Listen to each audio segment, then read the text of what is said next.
Hello, today I'm really excited because I'm going to be talking to Tamara Protassow, I'm going to let her tell you what she does. How about you do that, I Tamara? I can totally do that. So I'm a nonfiction writing coach and editor, and I specialise in developing nonfiction books with visionary writers. I've developed and edited over 50 books in the last 12 years or so, and I have worked with authors like Leonie, Dawson, Denise Duffield Thomas, Lisa Lister, all prolific like women writers who have been self-published and then they've gone on to be picked up by traditional publishing houses, and they just continue to be prolific authors Mm, that we know and love. So that's my sweet spot. that's just making me think of even more questions than we've already thought we might talk about. The word self-publish, I want to know about that because, like I've mentioned to you before, I'm kind of in the book denial phase of thinking that I want to write a book. Or, no, I don't even want to write a book. I just know that there's a book that needs to come and I don't really want any part of it. So I'm just in the denial phase. But self-publishing is something that appeals to me because Mm-hmm. I'm clearly not ready to be picked up by a publishing house. So, do you have some Mm. experience in that? Or Oh, just never? totally. Oh. Most of the people that I work with are choosing to be self-published, and because I'm freelance, that's who I work with. Because traditional publishers have their own editors in their own Oh. in-house kind of deal. So yeah, self-publishing has a lot going for it. You retain most of the creative control, well, all of the creative control. You make a lot more per book when you're selling your books. Hmm. And things you sort of make between 50 and 70% of the cover price, as opposed to with a traditional publisher, you probably make between 5 and 10% of the cover Mm. price. Interesting. Um, but it does mean on the cons side of things, you are in charge of the whole process. So, Yeah. you need to decide your cover, you need to engage the editors, you need to Mm. do like the marketing legwork, the platform building legwork, the getting the word out there legwork, Mm. um, you know, engage designers and layout people for the book. You are in charge of the whole shebang, but you do retain creative control.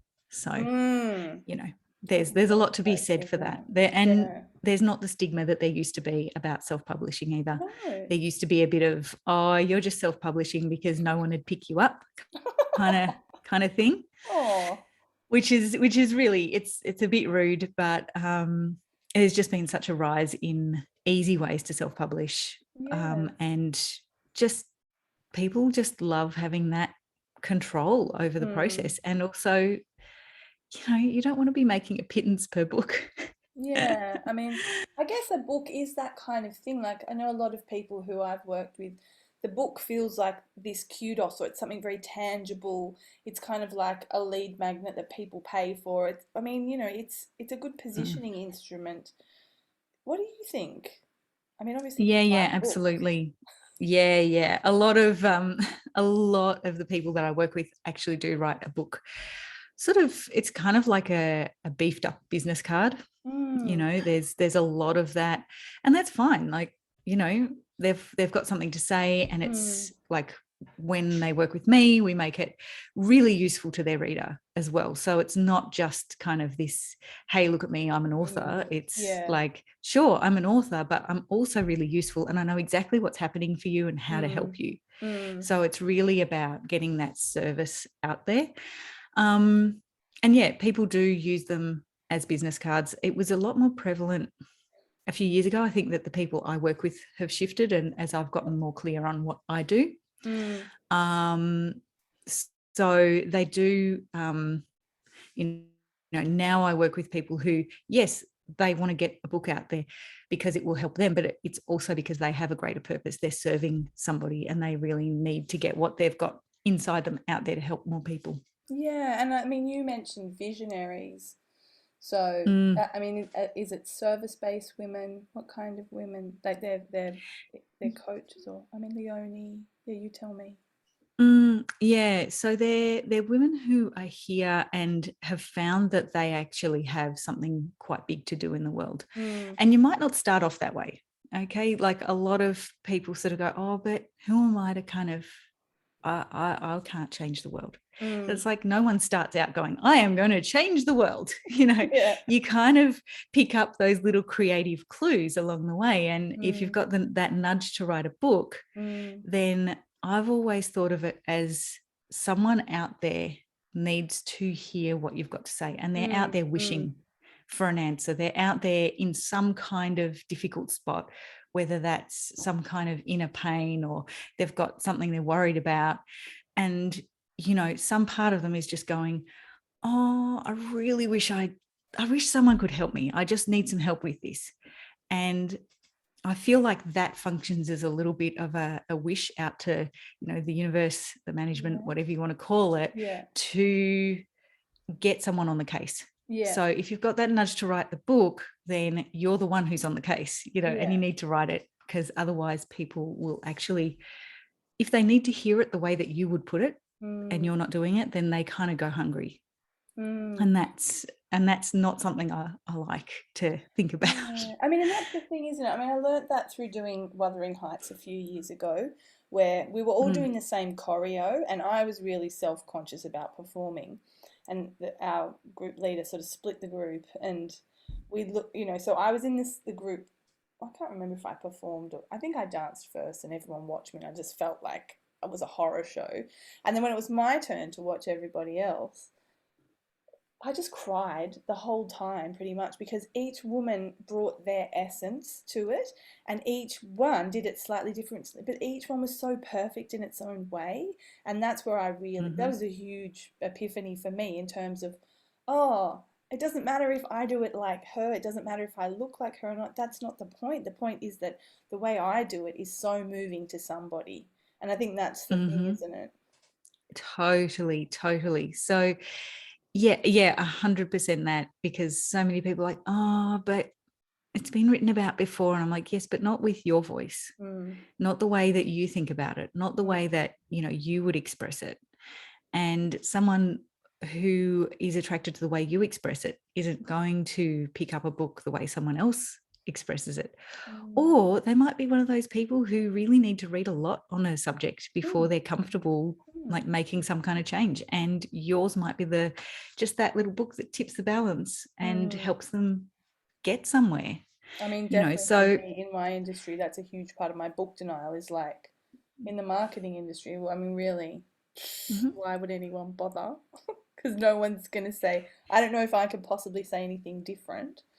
But it's this thing, like you mentioned it to me earlier about the management. It's like at some level, I don't feel like it's my volition right now. yeah, I know. I really love the concept of the management. It's what a friend in her 70s calls the universe or spirit or higher power. But she's this great woman she's always like writing and painting, and like she's forever like, oh no, I just published this really tiny short little book on blah blah, and I'm having an exhibition. And like years ago I was like, what are you doing now, and why are you doing it? And she was just like, oh, management told me to. You don't say no to the management. I'm like, what management? And she's just like, oh, you know, them up there. Got my instructions, I'm off. I'm like, okay. And I just love that concept, because it just you know, it doesn't make it sound so daunting. There's just a whole heap of stressed out people up there running around with ideas going, we actually have to get these ideas out. You know, got to get them out.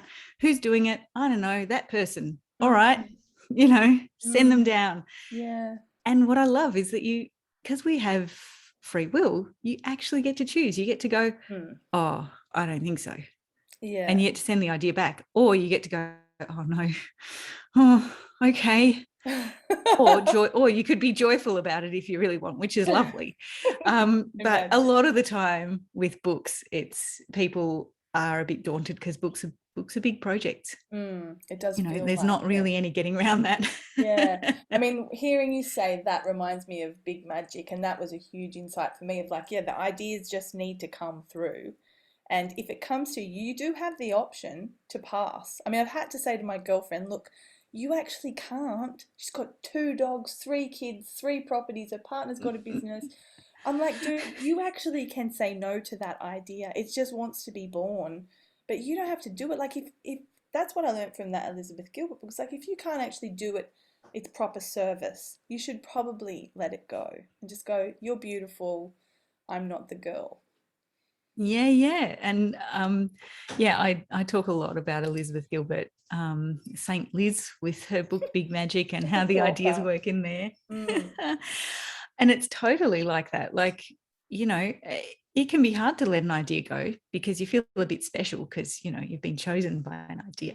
They're juicy. But, you know, and they're exciting and stuff, but, you know, you can let them go and they'll find someone else. And, you know, the muses kind of just go, oh, all right, fine, we'll find someone else for that one. Like, you know, yeah.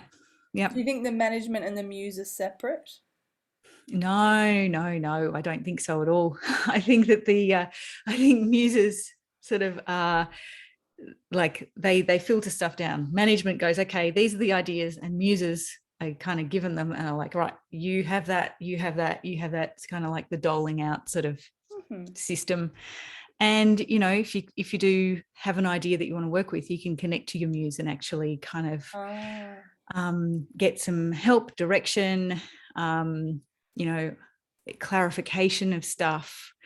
And, you know, that it can be really fun. But when I do that with authors, I'm like, okay, so we have to make sure that you don't start to use this as a procrastination tool. Okay, because you have that on your website, the Meet Your Muse. Is it a meditation? Yeah. And what's the danger? It's a meditation. Pardon? What's the danger? Well, it's kind of fun to just sort of play around in that airy fairy. Oh, I'm connecting to my muse, and it's just so fun and exciting, and like just play in that sort of space of just airy fairy wafty woo. Whereas to me, that space is a tool, and you go there, you get answers, and then you go and you do the work. You know, you get out of there and you don't kind of go, oh, I'm just going to check in with my muse again. And kind of like, it's very tempting. It's very tempting because they're, you know, they can be quite fascinating to just connect with and chat to. But, you know, keeping an eye on that danger moment where you kind of like, oh, I just do that again instead of getting the work done. You know, you don't want to really annoy your muse. Just saying. Break. And you mentioned also like books don't write books. What do you mean? Well, it feeds in quite well because you know, books don't write themselves. Okay, they like, you can sit on a book idea for years and you won't have any words on the page, and that's just a recipe for feeling guilty. And because you feel guilty, you don't want to do the thing that has made you feel guilty. So it's just this endless loop of like guilt and shame and, oh my goodness.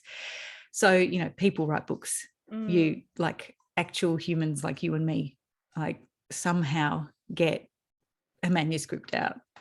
And it can happen in a lot of ways. You know, essentially you need to actually just knuckle down, do some words, whether that's speaking them into a voice app or a dictation function on Word, or sitting down, getting your bum in a chair, your keyboard in front of you, blank page, chuck some words down, just get it somehow done. Because, you know, back when I was a baby editor, I got it into my head I was going to do a series of interviews, and I actually landed an interview with a woman called Mimi Fox, who is the Dalai Lama's ghostwriter. Right. Yeah, I know. She was so lovely, cool, so kind. And I interviewed her about the hard work of writing and how to get it done. And she was hilarious. She just laughed this massive, like, American laugh and was like, you get your ass in the chair. Yes, you do. And, you know, she just kept shouting, get your ass in the chair. And I was like, oh, I couldn't stop laughing. And it was just the best, most fun interview. But, you know, it's about just getting on and doing the thing. And it's amazing what people will do to avoid that. I found that just putting it in the calendar and having, I mean, I just have a list of ideas, and then when I sit down and it's writing time, there is Mhm. the initial resistance, but once I have that through the first few minutes of just and just start putting anything on the paper, then it's kind of magical that things start coming out. I'm like, whoa, I actually can write. I've been telling myself for a lot of years that I'm not a good writer, and turns out that's not entirely true. I'm okay. Yeah, absolutely. And I just love that progression of things that you just said there, Mm, because so many people don't sit long enough to get mm, through that initial bit of resistance. mm. Because most people will have that. You'll sit down and suddenly, like, you'll have 15 tabs open about something else, and then you'll be checking your email again, and you're like, "What happened? I Mm, sat down here to write." mm. So yeah, it's that sticking through that bit of like uncomfortableness where your page is in front of you and like everything I'm writing is as if I'm wearing oven mitts and just banging the keyboard. This is terrible. Like you kind Nice visual. of you just have to get through that bit, you know? Mm. Mm. Yeah, I mean, templates, just prompts has been helping me. I kind of just have a few Mhm. prompts, and I know you've got a whole set of templates, which I haven't even looked at because it's so comprehensive. But I think for me, I just need that little prompt, like just three things, and if I can strain myself, then suddenly, oh yeah, I can think of three things, and then I somehow can just keep going. I'm like, what happened there? That's blown out into six things, and yeah, there are ways to get the things to come out of the body, it seems. Mm, Yeah, mm, yeah, totally, totally. And I just love that thing of when there's you're like, well, we just need three things. And then mm, suddenly you're like, you've got six and then nine. And you're like, oh, it's kind of that creative sort of flow starts and you just go, oh, okay, let's see where this goes. You know, mm. Or it's the a spirit of 10-minute timer. curiosity. Yeah, I mean, a 10-minute timer of like, what can I do in 10 minutes? And then I bashed out 10 minutes of writing the other day. I was like, that's pretty much good to go as a blog. Like, just need to Mm-hmm. rearrange the paragraphs a bit and edit the grammar. I was like, oh, you can do a lot in just 10 minutes if you just dare yourself. Yeah, yeah, you can. I love that idea of daring yourself. I love it. Yeah. Um, and yeah, 10 minutes, like I think that people sort of feel like because a book is so long, Yeah. they're like, I can't write a book in 10 minutes. I'm like, books are just lots of 10 minutes as Hmm. end to end. Like Hmm. that's how you get a book written. And that mindset stuff of the I can't, it's like so much a head game. Mm-hmm.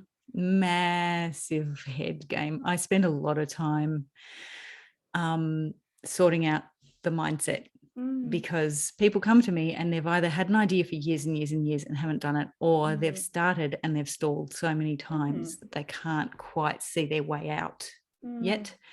And so there's just a lot of mindset that we do to get through that in order to get the writing going again, and also turn it into something that's not a that isn't a chore.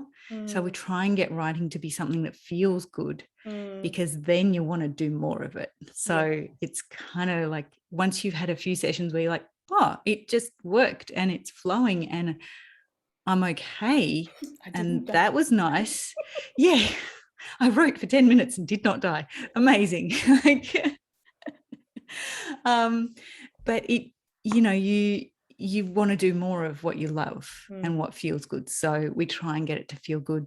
Um, I've just been talking to people recently about excavating this writer stereotype they have in their head. mm-hmm.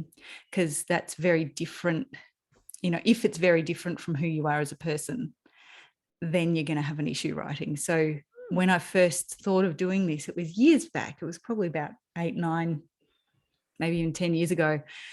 I was chatting to a client and they were having so much trouble writing. And something flashed into my mind and I went, oh, okay, well, I'm not getting anywhere with the usual, let's set a timer, let's schedule some writing in, how much are you going to get done by our next call? All the usual kind of stuff. And they just weren't getting anywhere. And I was like, okay, well, when I say picture a writer, who comes into your head? And they just reeled off some name, and I was like, okay, what do they like? And they described them, and I was like, do you know, that seems exactly opposite to what I know of you as a person. And they were just like, oh yeah. And I went, okay, so do you feel like you need to somehow turn into that person to be a writer? And is that a problem? Like, so we started to examine that gap between who they thought of as a legitimate writer and who they presented as in the world. Yeah. And that gap, I've come to find over years of working with people, actually represents a whole lot of, I'm not going to write because I'm going to turn into that. Yeah, nice. I love that. Yeah. So a lot of the time writers, you know, we think of writers, like for me, when I did that exercise, I got Ernest Hemingway. Now, man, misogynist, dead, alcoholic, dead. Like, you know, so many things that I'm not. And I was like, no wonder I'm not writing. I feel like I'm going to have to turn into this terrible person if I sit down and give writing my time. So examining that gap is just such an interesting and useful thing to do. Yeah, I love that. I feel like that's such a tangible tool, and anyone can do that themselves right now. I think I'm going to work with that. Cool. Thank you so much. I'm You're freaking welcome. so inspired now, and I'm sure other people listening are going to be like, give me the pen or give me the keyboard. I'm like ready. And so when are you booking in time to write? once a week. I actually do. I write once a week, and it just goes on the blog for now. And I think, something will happen later. It's just good for me to practice because of all the stories I had about not being able to write. Like, it's just important that we look at, like, what are we telling ourselves? So the mindset piece is massive. It's a big part. In everything. Not just so much. Crazy. But yes, thank you for having me. Oh, it's a pleasure. And I've mentioned a couple of things, the Meet Your Muse meditation and the templates, but there's a bunch of stuff. I'm going to obviously link to your website. And I know you did just wrap up promoting your beta of your course. Is there something right now that you're sharing with the world? Well, not right now because I'm creating all the course materials. So, and my energy, unfortunately, is finite.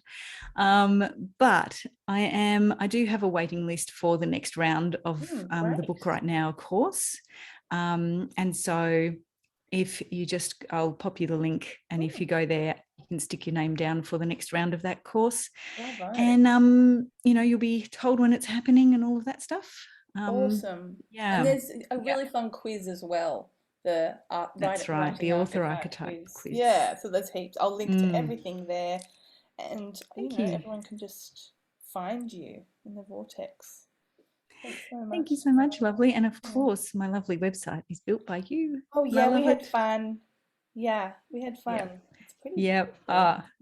It's so lovely. I still love it. Me too. Thanks heaps, gorgeous. See ya. Thank you. Bye.